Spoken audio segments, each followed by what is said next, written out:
All right, so guys, this is Crypto Clutch here. So I just want to do a quick little update video. It's not going to be too long, but there is a couple changes that I did to the electrical panels, and I figured I'd quickly talk over just all aspects of everything of my electrical stuff, just so you guys who are going to copy. I know I'm going to have a parts list down below, but like just so you can hear it and understand where the stuff goes. So to start off, each one of these is a 200 amp Square D home line panel. It's a 30 space. They come in, I think, 20, 30, 40s. The only ones that my supply house had in stock was a 30. You don't really need more than a 20, but I mean 30 is probably fine in case you wanted to do extra stuff on it.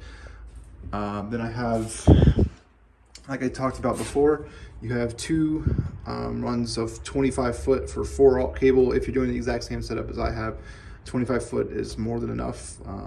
You actually have a little bit extra, probably like 4 or 5 feet of extra. So if you wanted to, if you're really on a budget, you can get 20 feet, but I wouldn't recommend. I would just get 25 and you have a little bit of waste. And then you have this is a 2-aught aluminum neutral. I'm not really using the neutral much, so like it doesn't matter that it's smaller than the other ones, but if you really wanted to, you could also make this a 4-aught. It'd be harder to get into this pipe. I will say that like already just these 3 wires is hard enough to get into the pipe. It'll go in there, and I think even 3 4-aughts will go through, but I mean you're pushing it, and it'd be much harder to get through on the 91. But you could do it if you want to do all 4-aught between for your service, but I'm perfectly happy with the 2-aught. See what else. Then we have, so the thing I changed today was, if you remember, I had that black wire go in there, but I had one problem, is that it wasn't continuous. Even now it's technically not fully continuous, but it's continuous from this panel onto the ground rod. So I did attach, you'll see it in another video, I'm sure, but there's a little connector that goes onto the ground rod, and I put the wire through there and then ran it over here, and it's all one continuous loop. So this, from here down to the spot down below it, which goes all the way over there and touches each panel, as you can see, it never breaks. So like the wires never cut or anything like that, which by code is required.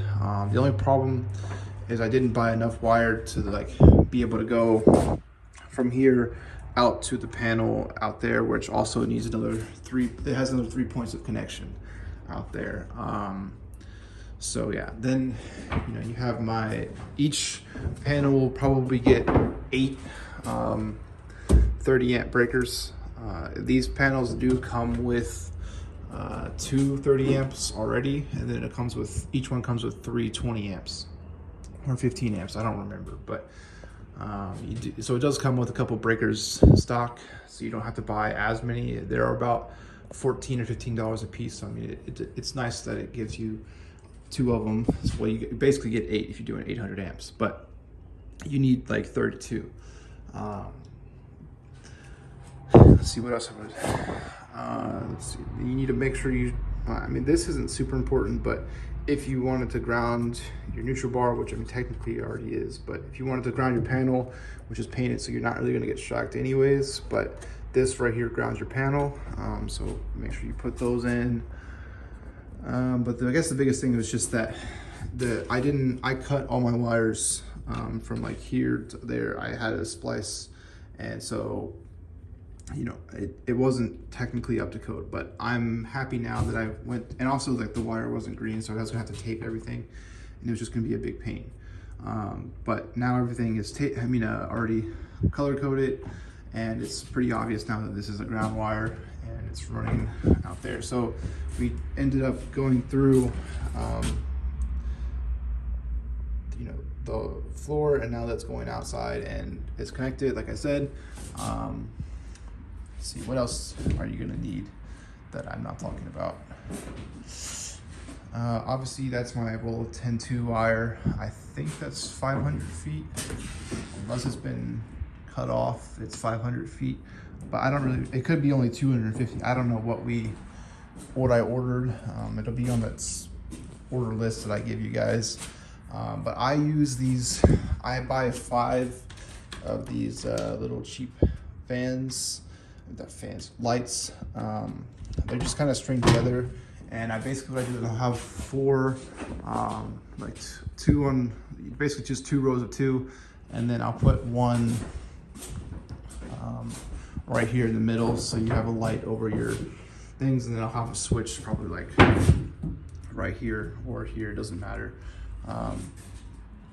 I guess the other thing I got in was my fans, which you can see it's a little bit different than the other one because these ones were actually cheaper and better. So it's a win-win. I don't know if they'll continue to be cheaper, especially if I link them down below and everyone buys them out of stock and then they reorder and the price goes up.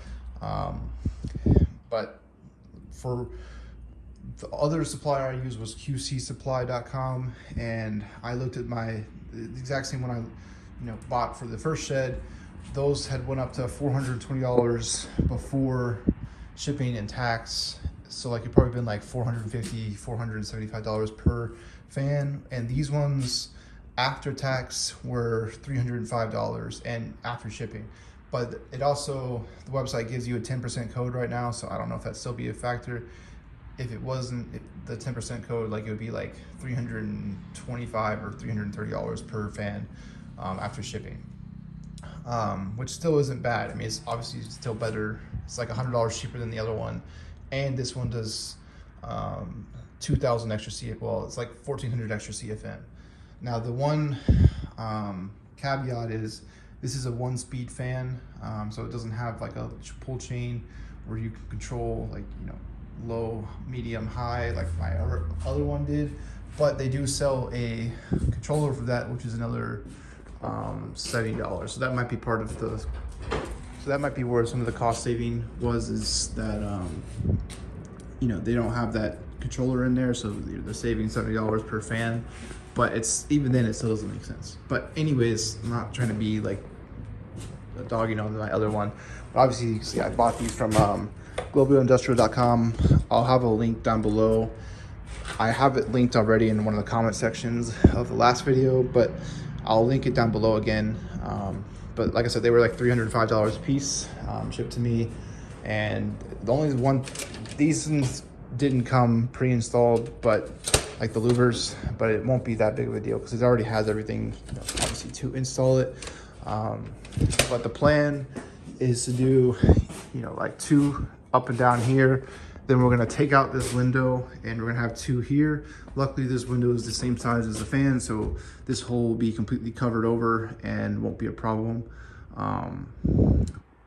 There might be one little section where we might have to like cut a little board out and go in between, but we'll figure that out when we get to it.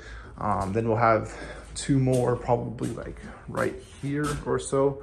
Then the plan for intake louvers, you guys might know more about this than I do, but my current plan is to take out, let's see, this 2x4 right here and this 2x4 and put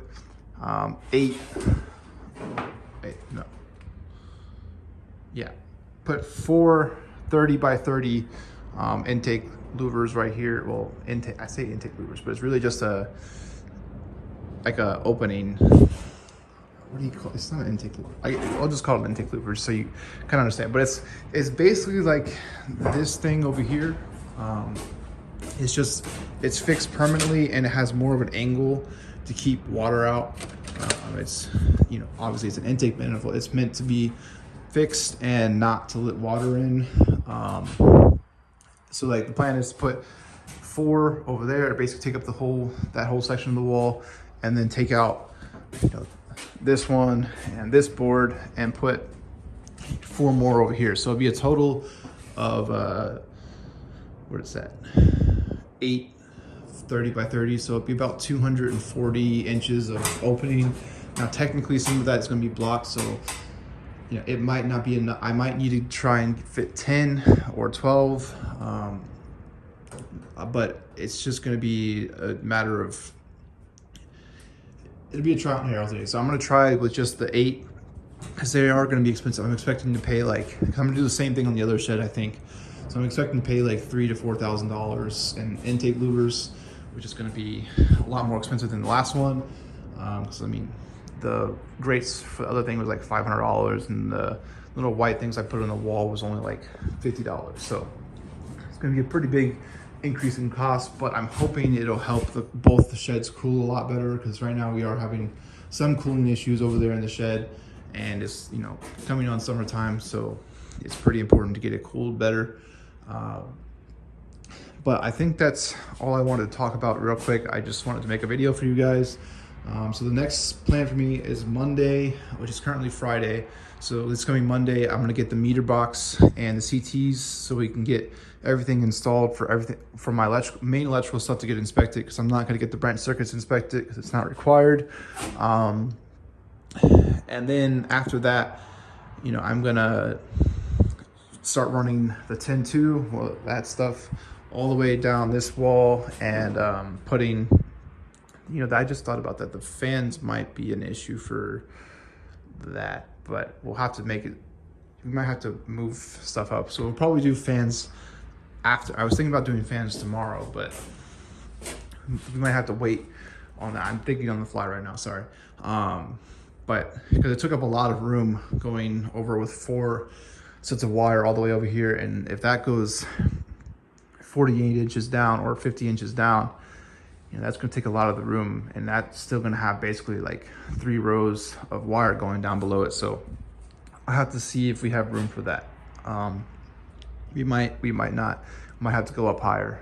But anyways, that's just, everything is still kind of, I'm still figuring out what I want to do. But this time, I know if you watched my videos last time, I used the blue plastic boxes. This time I'm using this double gang, and that's because I'm going to put 2 L630R receptacles in here, and it'll have, you know, 2 of those 10-2 circuits in it. So each box will have 60 amps of power, and then I'll have, you know, 32 of those along the wall. Well, sorry, not 30, 16 of them on the wall. So basically it'd be 2 on each, 2 on each stud. There's 1, 2, 3, 4, 5, 6, 7, 8, 9, 10. There's 10 studs, so I mean, you have room for 20, and I'm only gonna need 16, so I only need 8 studs. So, you know, I'm good over here. But this is the plan for that, and you just, you know, nail them into the wall, and then you're good. And you can just put the Romex in there and make up your connectors for the outlets. But yeah, that's pretty much it. We might make a video tomorrow about putting in fans, if we can measure out everything and kind of look at the other ones, because it's going to be basically the same thing. So if it works out tomorrow, I'll make a video on installing these fans, and, you know, maybe I'll do a more in-depth video on how to install it and like assemble it, but it should be pretty simple. But yeah, that's Crypto Clutch signing off. Peace out.